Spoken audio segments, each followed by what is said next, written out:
There is a type of scream that a mother produces when she loses a child.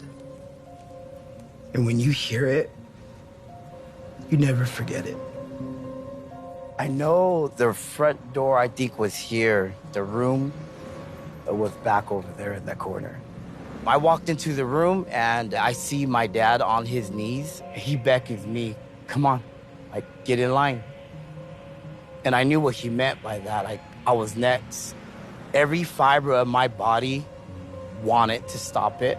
I just knew that me staying in there would have been my death. And I knew I needed to get out of this house.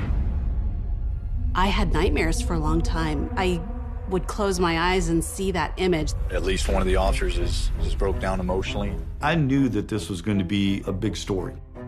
I didn't know how big. It's something that I'll never forget for the rest of my life. Mark Wesson stood out wherever he went, not just because of his appearance, but he was always trailed by a line of obedient women and children. It was a very, very nasty crime scene. The bodies were all piled up. This isn't just losing one relative, it's losing multiple loved ones in one fell swoop. So I had a choice to make, either run or listen to him and eat a bullet.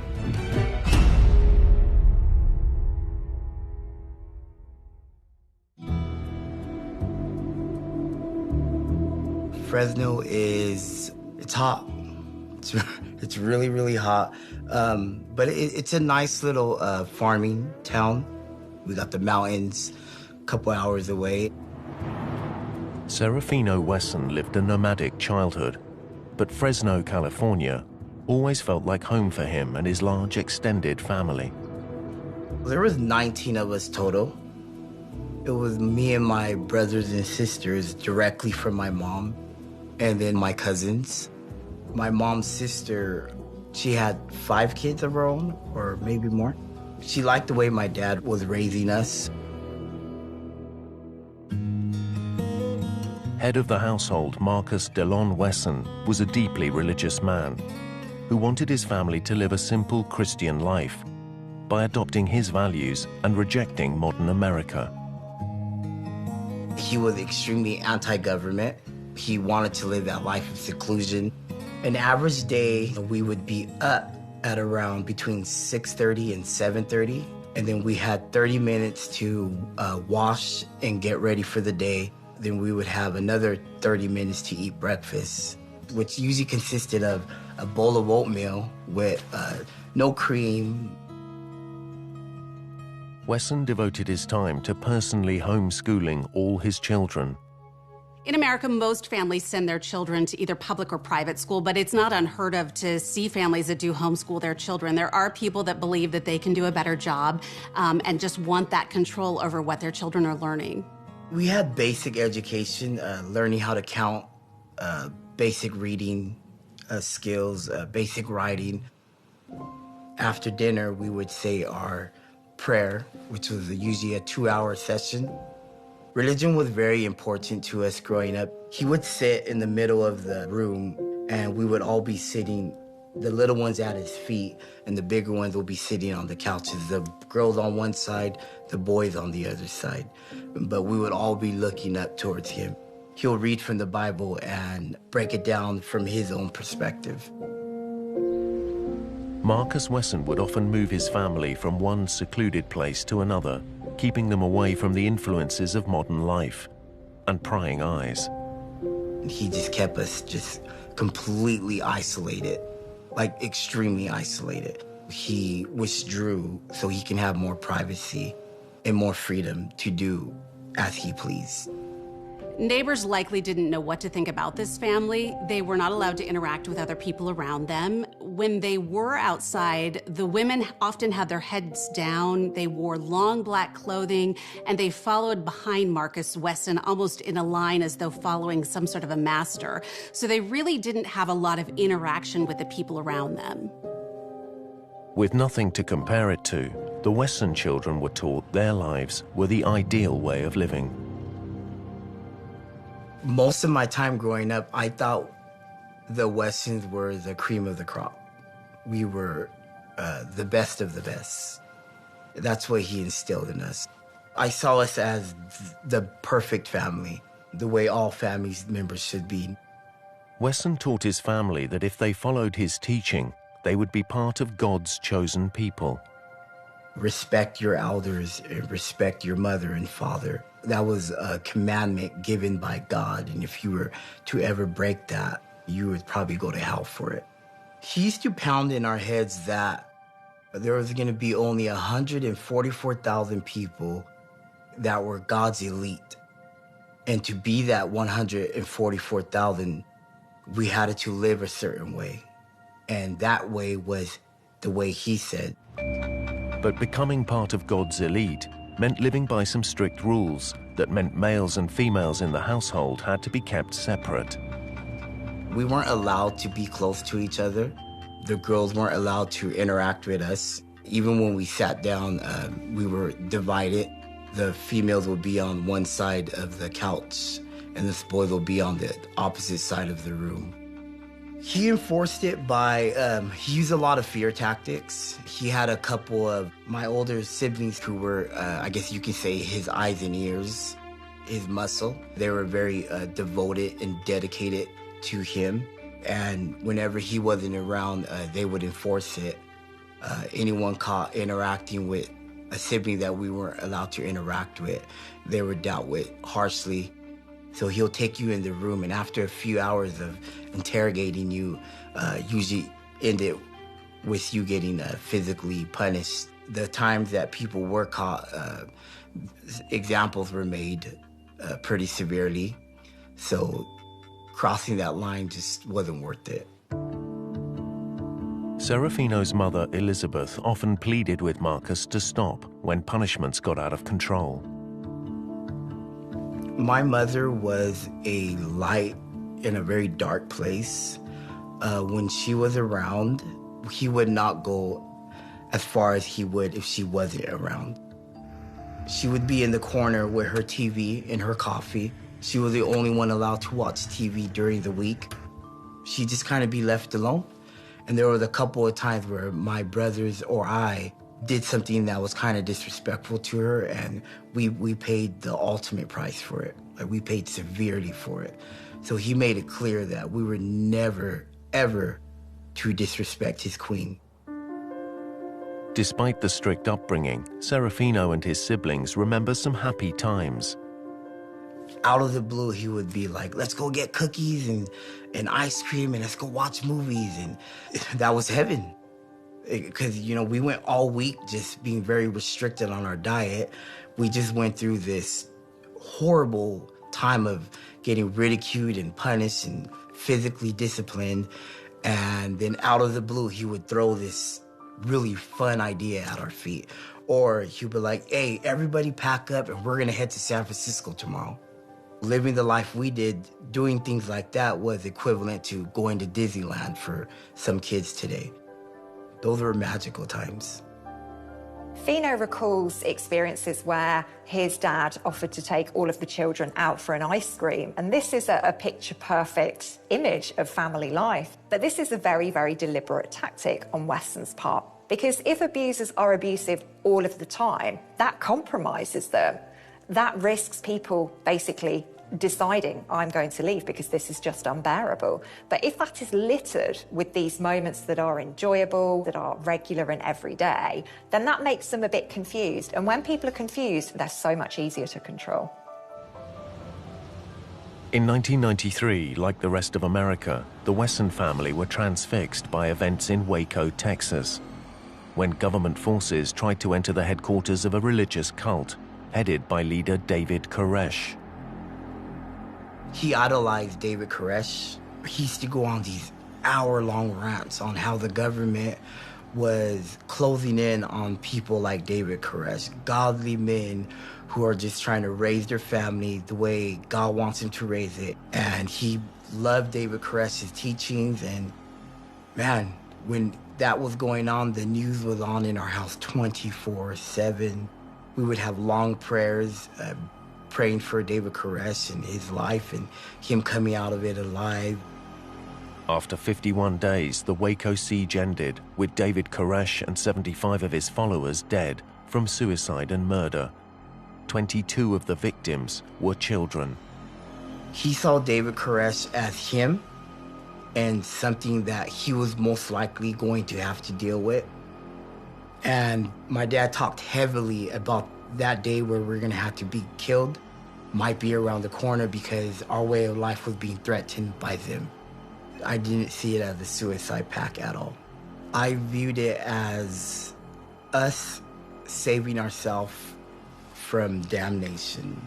To save my soul from going to hell, I needed to go through this.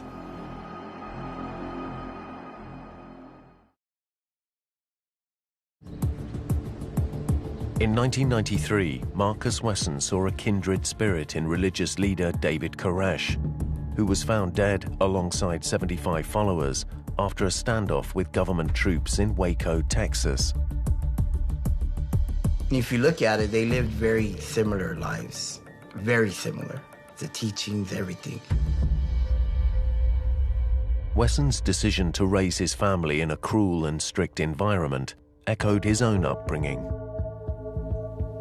His father, we understand, was emotionally, physically, and sexually abusive to Wesson and his siblings. He grew up in a very strict upbringing, the way we were. His mom was abusive towards him, and there was a couple of times where I think him and his dad had relations, but it was forced on him. It wasn't consensual. In 1968, 22-year-old Marcus Wesson had just returned home after serving in the U.S. Army when he moved in with Rose Solorio in San Jose, California.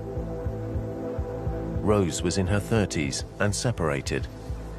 She already had kids with another man, but my father, he was raising the kids the way he raised us. He was disciplining them in a very similar way. Marcus took a special interest in his new wife's 8-year-old daughter, Elizabeth Solorio.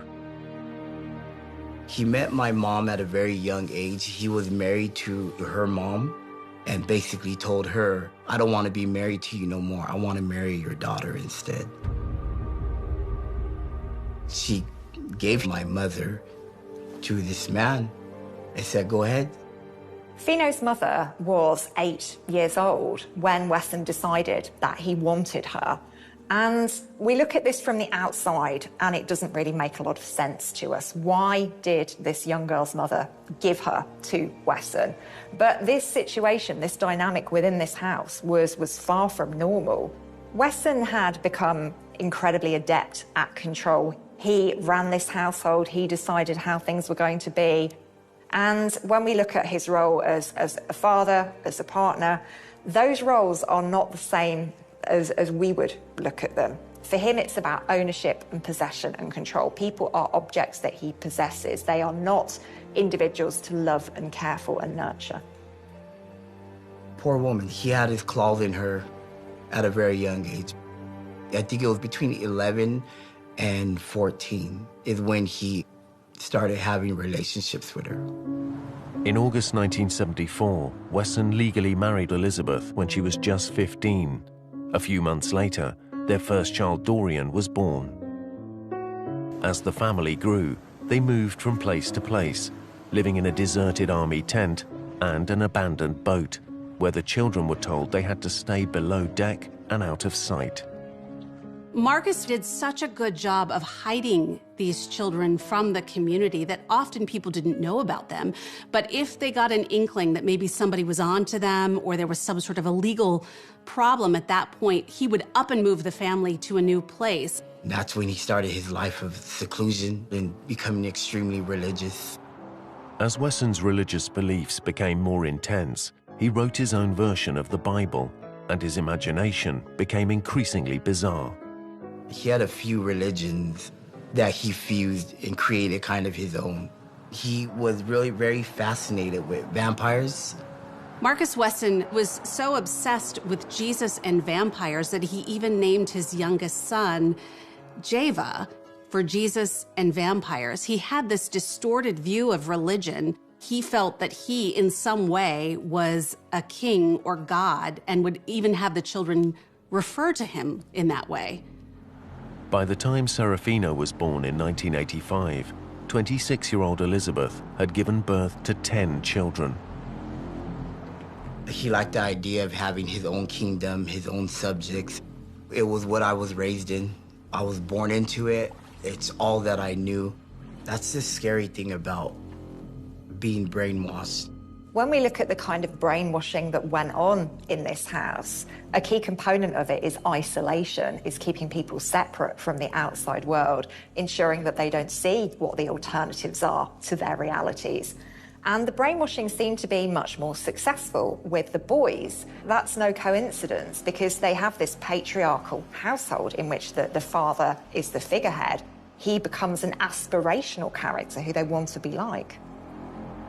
Like many of his siblings, Serafino grew up in awe of his father.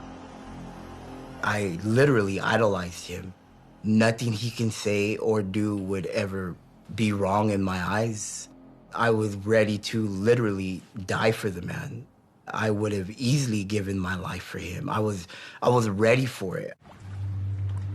Wesson reinforced this obedience in his children by regularly inflicting severe punishment. Whenever you did something that he deemed bad, he would implement a 30-day punishment, which consisted of you getting 21 lashings in the morning, 21 lashings in the afternoon, and 21 lashings at night before you went to bed. That would happen for 30 days straight. There were times where, on top of the 30-day punishment, we would be in seclusion, basically solitary confinement. I wouldn't be allowed to talk to any of my siblings for the 3 months, and I would spend 3 months in that room.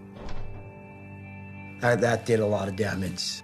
The only thing I can remember me thinking is, I'm disappointing him, and I want to be better at not disappointing him. In 1994, when Serafino was 9 years old, Wesson told the family that God had given him a message. He sat us down and told us that God wanted him to keep the Wesson blood pure. And the way he was going to do that was he was going to artificially inseminate my sisters. And we had a family vote. He said, how many of you guys agree that I should do this? And we all raised our hands and agreed to it. But you need to keep in mind that when he gave you an option, it was equivalent to him putting a gun to your head and saying, you have free choice, but if you make that wrong choice, that trigger is gonna go off. So we all gave him what he wanted because there was really no other options.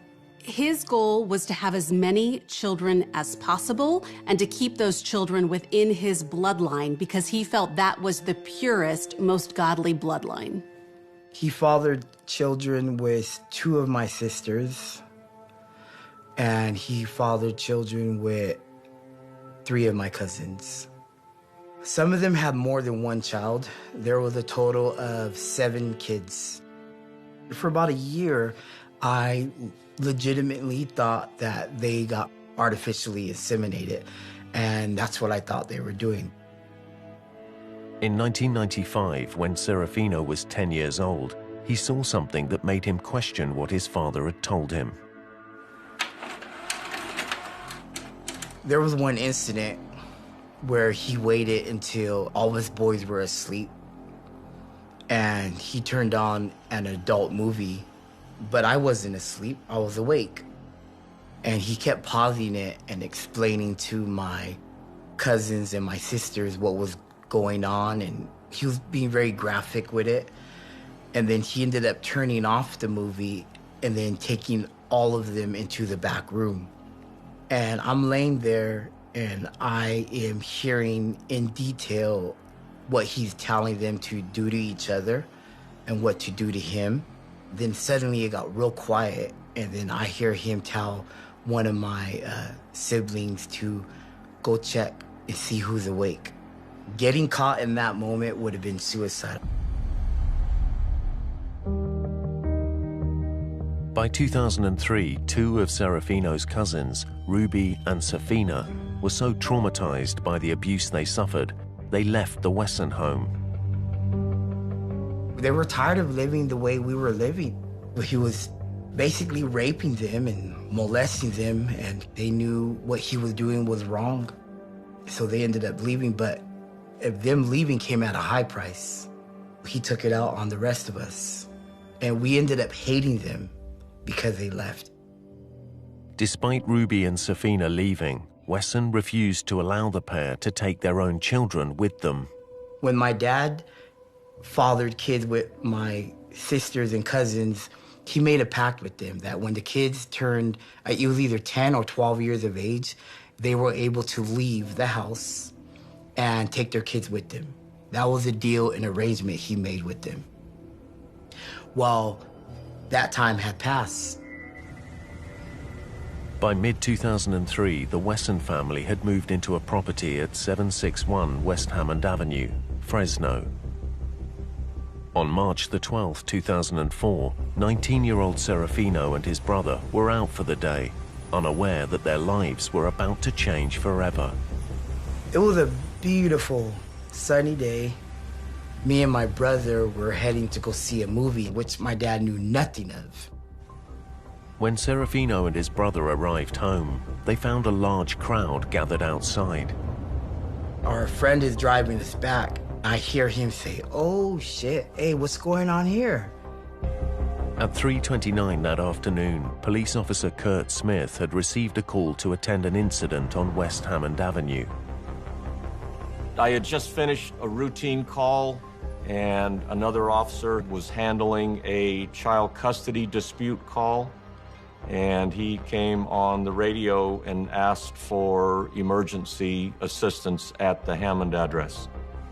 Once I got there, there were a number of female family members that were there wanting to take the kids out of the Hammond address. But officers had no idea how a routine custody dispute would turn into a living nightmare. I was a police officer for 34 years, and I've never seen anything of this magnitude.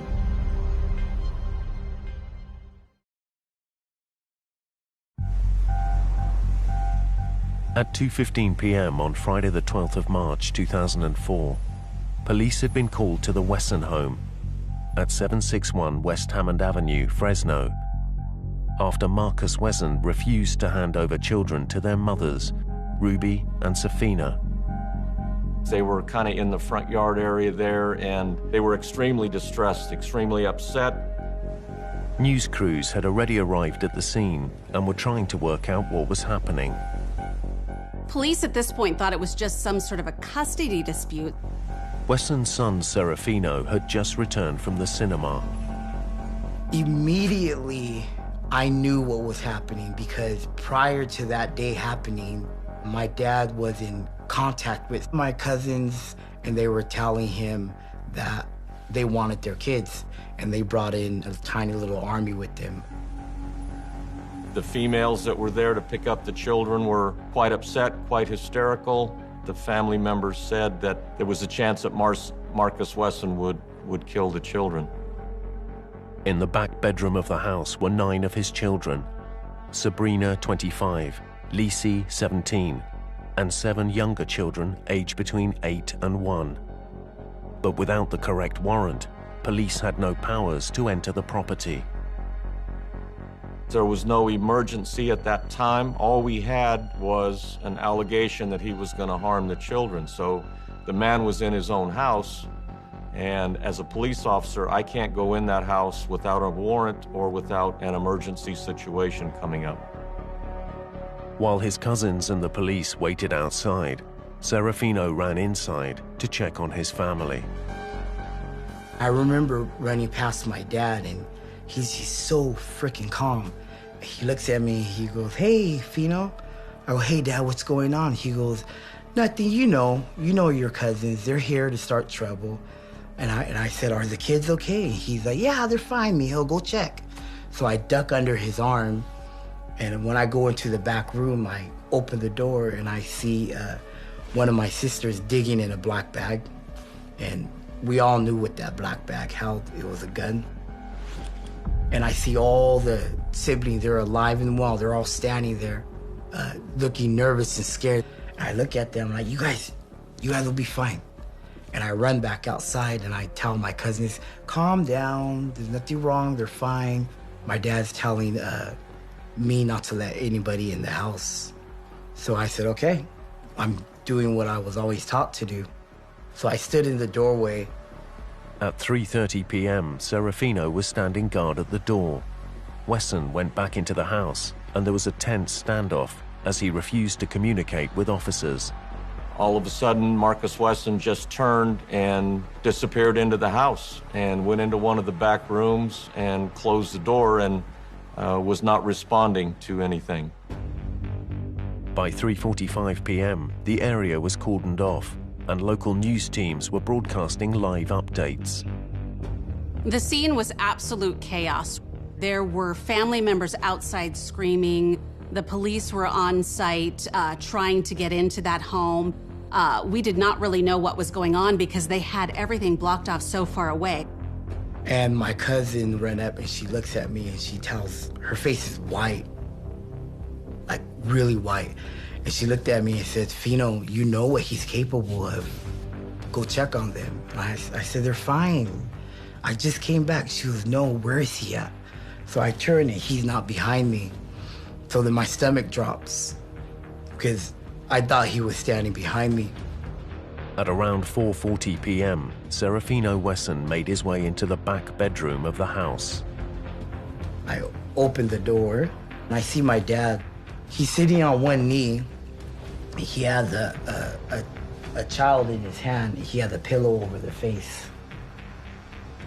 And he looks at me and says, come here, like, you're next. And then I look over to the right and I see a pile of bodies just entwined together.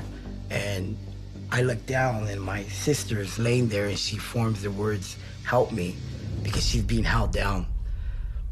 But I knew if I would try to fight this guy, I wouldn't be here today.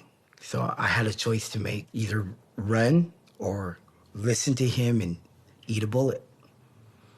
Next thing I know, my feet were running towards the door. I pushed past my cousin and I look at my other cousin and she sees my face and she knew. I didn't have to say anything, she knew.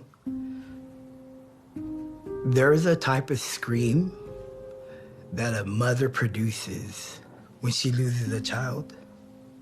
And when you hear it, you never forget it. And she screamed. It was so ugly. A few minutes later, Marcus Wesson emerged. All of a sudden, we just saw Marcus Wesson come out of that home covered in blood. Obviously, cameras were pointed on him. Everyone watching, listening, trying to hear what might have been said. You know, Marcus Wesson was very calm when he came out. He was not combative. He just surrendered. After Marcus was taken into custody, Kurt Smith was among some of the first officers to enter the property. The first room that we went into was the living room, and there were 4 coffins leaning against the walls. It was very, very eerie in the house. You could almost cut the air with a knife.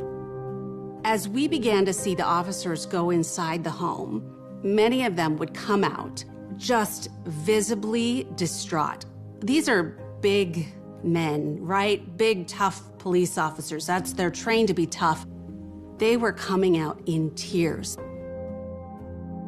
In a back bedroom, police found the bodies of Sabrina Wesson, Lacey Wesson, alongside Isla Bell, 8, Aviv and Jonathan, 7, 4-year-old Ethan, Sedona and Marche, just 18 months, and Jeva Wesson, only 1 year old. All had been shot with a single bullet through the eye. The bodies were just, piled up, like clothing in the corner. Just a pile of dead infants and small children. In the news business, we are taught to have no emotion. I was doing my live shot at 11 o'clock at night, very stoic, reporting my facts. And I recall seeing my photographer say, turn around. He was pointing at me to turn around. And so as I turned around, sorry, I can't even talk about it. As I turned around, they were carrying the littlest one in a body bag out. And this is what happened on air. To see baby after baby in these tiny white bags being carried out by the medical examiner, it was too much for me. I couldn't finish my live shot. A lot of people had to help me, and I think that the people who stepped in to help me, my colleagues, were also in tears. As Wesson was taken into custody, the story began to make international headlines. I knew that this was going to be a big story. I didn't know how big. I didn't know that we would have media outlets from around the world. And it was a constant, having to bring in several people just to answer all of the media inquiries that were coming in to the department. In those early days, it was all trying to figure out this family tree. We were learning that the victims were his daughters, and they were also his children and grandchildren by incest. What kind of a person was Marcus Wesson that he could do something this horrific? We were learning more about this cult-like atmosphere that he had and the control that he had over this family of children that believed and were taught to believe that he was God or Jesus. Although Wesson was in custody, the police were stunned by the control he still had over his children, many of whom refused to believe he was responsible for the murders. I think one of the biggest shocks to our detectives when they were doing the interviews of family members was how loyal the family members were to Marcus Wesson. They defended him. They spoke highly of him. They told detectives of good things that their father had done. They all loved him. They played with him almost every day. I felt sorry for him. He was so huge and powerful and just ubiquitous in my head. Almost all of Wesson's children and his nieces and nephews stuck up for him, even after he committed these murders, because all of these individuals, their identities are anchored on Wesson. He is part of them. They are part of him. They are indistinguishable from one another. So when your identity hinges on belonging to this family and that the patriarch of this family goes down for murder, that says something about you and your own identity. Wary of Wesson's mental state and grip over his loyal family, authorities put extra precautions in place. Marcus Wesson was himself put on suicide watch. He was not allowed to have any visitors when he was in jail waiting for his arraignment because police were so afraid that his children would come into the jail to see him and they would ask for the direction from him to end their own lives. They were worried that the suicide pact would continue even after he was in jail, so that they kept the family away from him. Marcus Wesson was eventually charged with 9 counts of murder, but insisted it was his daughter Sabrina and not him that actually pulled the trigger. I remember at the time being briefed, what was conveyed was that one of his daughters was the one who actually carried out the acts. His defense team tried to say that Sabrina was the one that did it, that she shot each of the children in the eye and then shot herself. As the trial approached, Serafino felt a real sense of fear that his abusive and controlling father could be acquitted. Right before the court, they let us see him, and he made it clear to us that he was gonna beat it and he was gonna come out. And when he did come out, he's gonna deal with the people that talked against him. So I was terrified.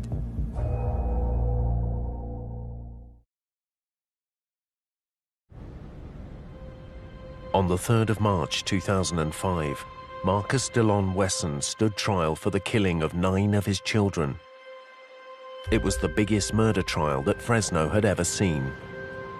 It was absolute chaos every time Marcus Wesson was in court. There were reporters, photographers, live trucks, people in the community that wanted to see what was happening and to try to be involved in this. He was a scary man. Even if you didn't know what happened, when you saw him, there was a look in his eyes that I will never forget, a darkness. He was so intimidating that some of the people who were picked to serve on that jury actually refused to serve on the jury because they were too scared and too intimidated to be in the same courtroom with Marcus Wesson. After Wesson pleaded not guilty and claimed his daughter Sabrina was the one that pulled the trigger, it was up to the prosecution to prove their case. The challenge for detectives and for the department was determining what truly occurred inside that day because there were no witnesses. All of the people who were witnesses to what occurred were all dead with the exception of Marcus Wesson. Marcus Wesson's defense made a compelling argument that he was not the one to pull the trigger, that Sabrina did it. They argued that she shot each of the children in the eye and then turned the gun on herself and shot herself. Some of the evidence from ballistics shows that Sabrina's DNA was found on the gun. The trajectory of the bullet in her eye was a little bit different. During the trial, Serafino and many of his surviving siblings continued to defend Wesson, testifying that he was a loving father who couldn't be guilty of such a crime. I felt pity for him. I felt sorry for him. There was a strong loyalty that I felt towards him. At this point, they still very much supported their father. They believed in him. They did not think that he could do something like this. And so a lot of it was them wanting to be able to clear his name and clear his record and show their support for him. But as the evidence was heard, Serafino finally began to question the type of person his father really was. It wasn't until sitting down in all the court hearings and hearing the things that he did back and forth and reading the newspaper articles, like, oh shit, this man, I don't think he's a good guy. But too late, I already defended him. While Serafino began to suspect his father's guilt, the jury's decision was far from certain. You never know whether or not a person's mental state is going to play into the decision on the part of the courts or the jury. And you never really know whether or not a jury is going to buy into some type of a defense. On June 17, 2005, after a 3-month trial, the jury returned their verdict. Wesson was found guilty of 9 counts of murder and 14 counts of rape and continuous sexual abuse. To this day, I really don't know what transpired inside, but I do know that 9 people died. They were all his children, and Marcus Wesson survived. He did it. I'm positive he did it, but he did it through her. Even if he didn't pull the trigger, it was him doing it. It is fair to say that there is potential, and I think the jury agreed with that Sabrina is the one that murdered those children and herself, but did so at the coercion and the mental abuse of Marcus Wesson, and did so at the direction of someone she trusted, which was her father. Wesson's brainwashing of his children was so successful that they willingly agreed to commit suicide at his command. And this is something that is incredibly extreme, that you would put aside your own life just to please your father. But this guy was incredibly convincing, very charismatic, incredibly manipulative. And when you live in this kind of situation, this isn't something that you consider to be abnormal. You say, well, of course I would do that, because what he says goes, because you are not an individual who can make your own decisions. In July 2005, Wesson was sentenced to death for the murder of his 9 children. In the years since, Serafino has struggled to recover from the trauma of his childhood and the memory of what he witnessed in 761 West Hammond Avenue. The amount of guilt that I carry, it's an unbearable weight. It's a crushing weight. But I do know that the way I was raised and how brainwashed we were, it's not my fault. When we think about the term trauma, I think what happens in the Wesson case really is the extreme embodiment of this. This isn't just losing one relative, it's losing multiple loved ones in one fell swoop, in one incident. One day everybody's here, the next day they've gone. So this is going to take an awfully long time for people to come to terms with. You have the fallout of the actual event itself and the trauma associated with that. And then you have the change in your lifestyle. Life is not going to be the same ever again. I think there's always going to be that regret and that shame, but I knew that it was an impossible situation. I lived a life of hell and I wanted to live. And I knew that going back in there would have been just complete suicide. I know I made the right decision and I'm okay with that. And I know my sister would be okay with that. Me making that decision, I'm able to honor her name and live life for her because she never had the opportunity. After years of therapy, all of Serafino's surviving siblings have now rejected their father, who remains on death row. They're coming to terms with their abusive childhood. They're all on journeys to heal and overcome their past. They're still moving forward. It really can be quite challenging for people who've been involved in this situation. There'll be an emotional roller coaster where they'll go through experiencing guilt and remorse and anger and sorrow, and it really will be something that reverberates for many years afterwards. But in my experience of working with victims and talking to people who've experienced this kind of thing, they do eventually reach a point where they are thankful that they are still here, and they make their life about honouring the memories of the people who aren't. Despite suffering such trauma, Serafino Wesson has now rebuilt his life. I'm hoping to get my associate's degree in child development, and I think I'm going to go for my bachelor's as well in it. Me taking those classes and learning has changed the lifestyle I give my kids dramatically. And my kids, they're my road. And I did not want to have that image that my dad had over me. I wanted to give them different. I wanted to give them something better. And on top of that, I had the support of my wife, who just inspired me to be a better person and not to fall into the same cycles that I was taught. Soon after the horrific massacre, Serafino met his wife, Chalet. He is now a loving father to 3 children. I was 19 years old when I met you. I really liked you, and I really wanted to impress you. You were attentive, you were sweet, you were soft-spoken, gentle. You were so different from anybody else I'd ever met before. Behind every great man is a greater woman, and I would not be here today if it hadn't been for her.